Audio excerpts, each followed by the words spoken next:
In 1987, John O'Leary was a 9-year-old boy who was curiously playing with fire and gasoline.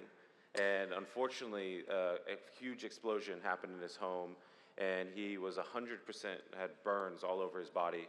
And actually, after going to the doctor was saying he has a 1% chance of living. This turned into a miracle story that I really couldn't tell you, and so they actually had to turn it into a book, which eventually resonated with so many people that they turned it into a movie. And I actually got the privilege to see this movie about a couple months ago, and sincerely, I'm a media critic, and I was like, man, there was a few times where I was just like, maybe it was the season I was in, but I needed that injection shot of hope and resilience. And I'm excited for you guys to hear from John, because he's just like infectious with joy and resilience, and just seeing, hey, God is yet to finish this story. And I'm excited because Soul on Fire is going to be out on October 10th, so we're just days away. But before I tell you to welcome him to the stage, let's watch the trailer, and we'll have John join us as well.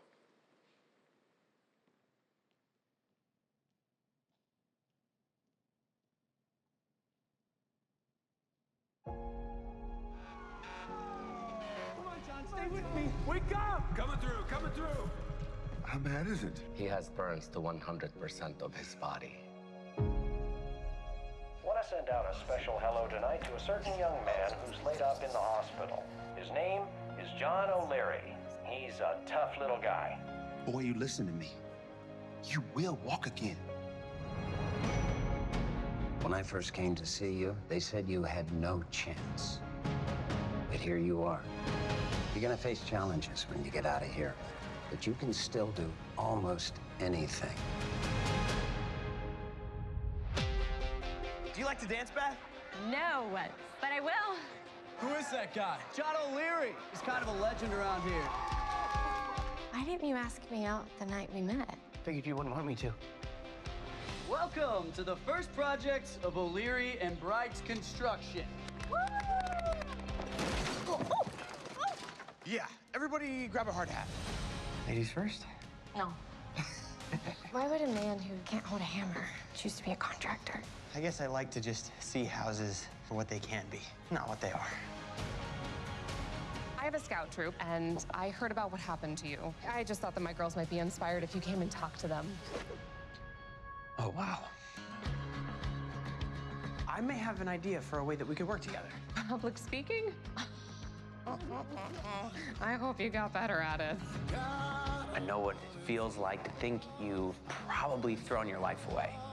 To move through the adversities of life, we must have a reason to thrive that is bigger than all the challenges that we face. If you focus exactly on loving the life that you're living right now, and not the life that you think you could have had or should have had, that's the whole deal right there. Everything that you did, why me? Seemed like you needed it. You built a good life out of ashes. Remarkable. The most powerful weapon on Earth is the human soul on fire.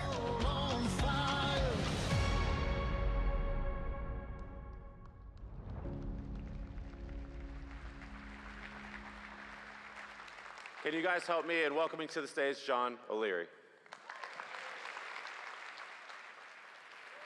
Woo!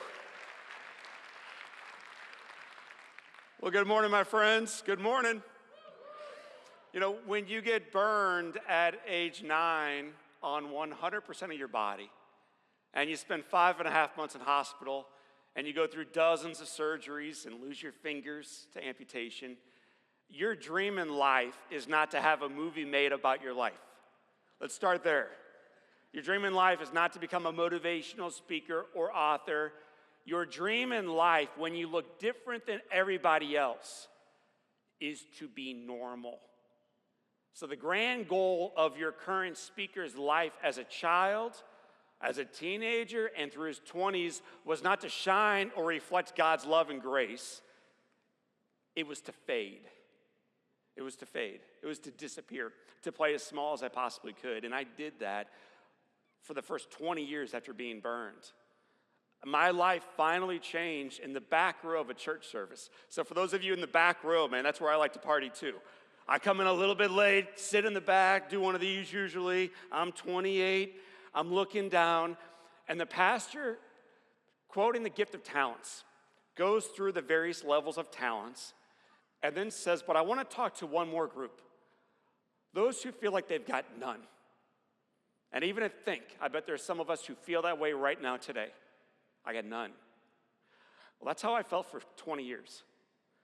And the pastor said this, for those of you who feel like you got no talents, listen to me. Your life is a precious, priceless gift. And with that gift, you got one job. It's to say yes to being used for good. So I wrote those words down in a journal. By the way, I've been walking the room today. I see a lot of you journaling. I think that's awesome. So I wrote those words down. I went to bed. I woke up in the morning. I went to my job. I'm working construction. You saw it in the film. That's a real story. Can you think of a worse job for a dude without fingers? The carpentry. What are you doing, man? Here's what I'm doing, ladies and men, brothers and sisters. I'm proving to the world that I'm enough.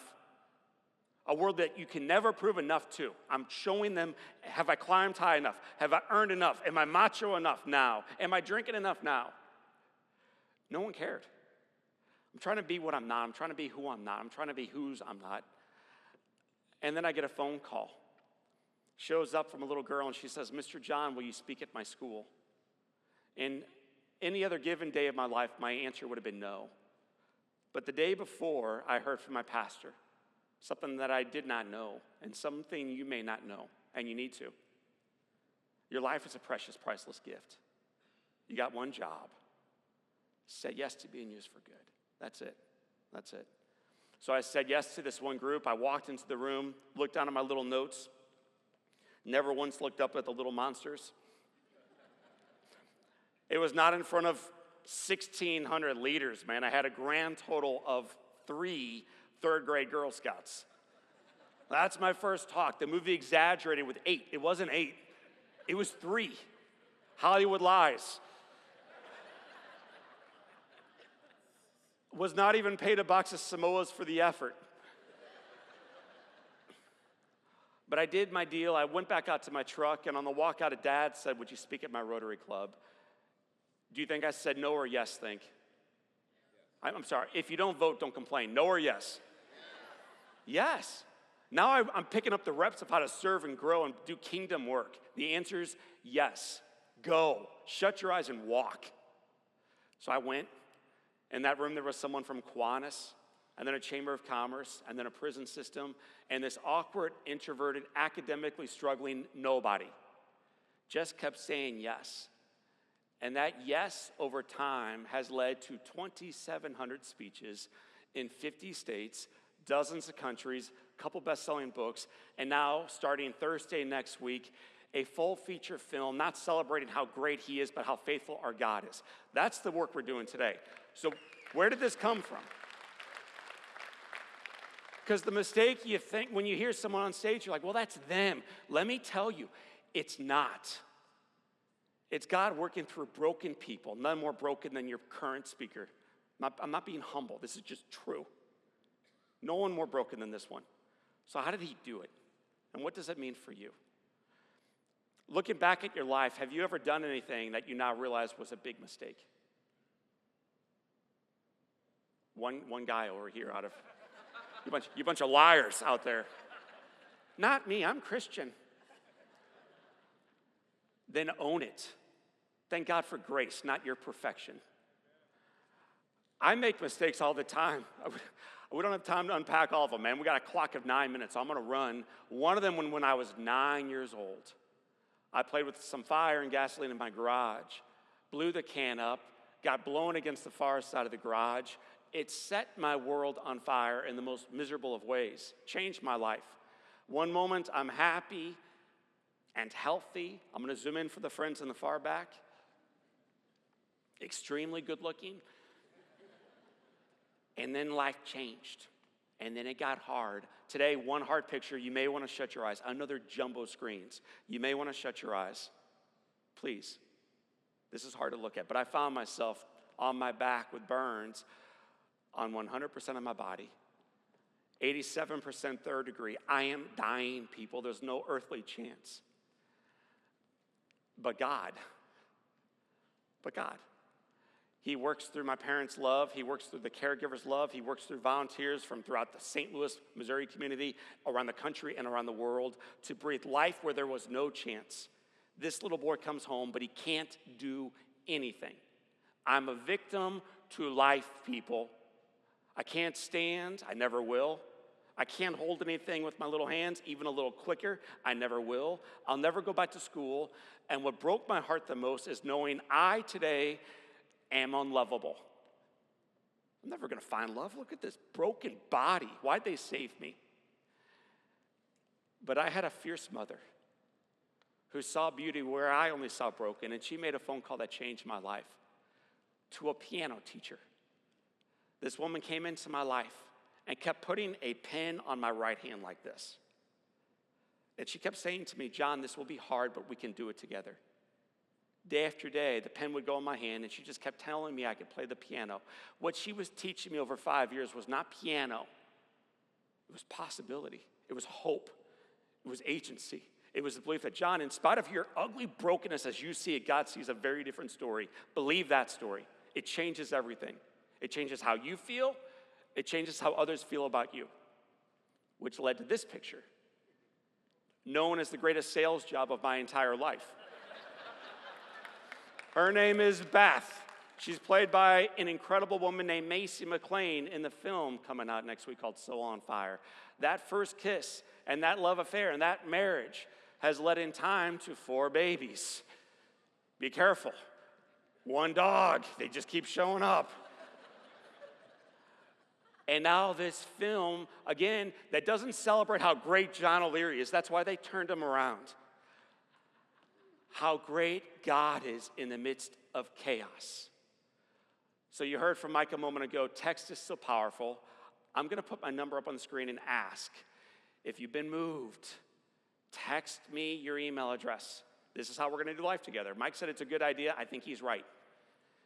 When the clock runs out on me and I race off to the airport, I want to make sure eventually as you race out, we race out together. So my number is 314-202-5373. Just text me your email or the email of someone you don't care for.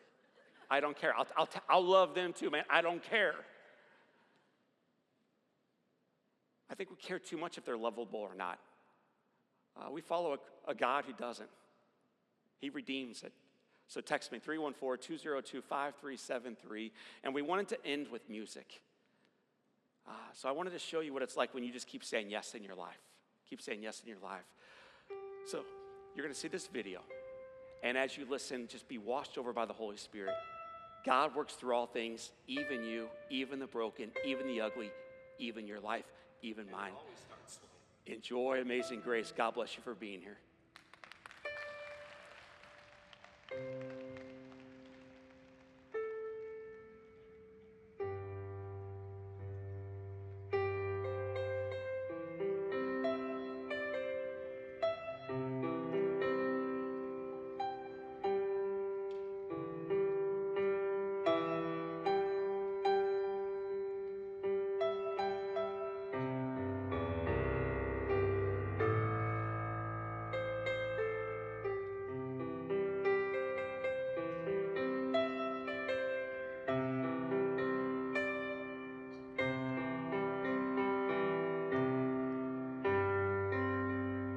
You haven't started taking notes, take them now, baby.